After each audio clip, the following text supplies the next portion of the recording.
We'll simplify a radical expression by factoring. The expression that we'll simplify is the square root of 27.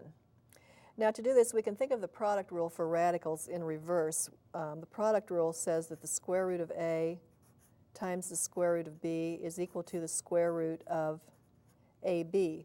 Well, we can use this in the other order too. If we have the square root of a product, we can express it as the product of two square roots. So what I want to do here is to look at the number 27 and see if I can find any perfect square factors in 27. And in fact, 27 is 9 times 3, and 9 is a perfect square. So I can write 27 as 9 times 3. So here a is 9 and b is 3. And now I can write this as a product of square roots. I can write it as the square root of 9 times the square root of 3. And the square root of 9 is 3. So the result is 3 times the square root of 3.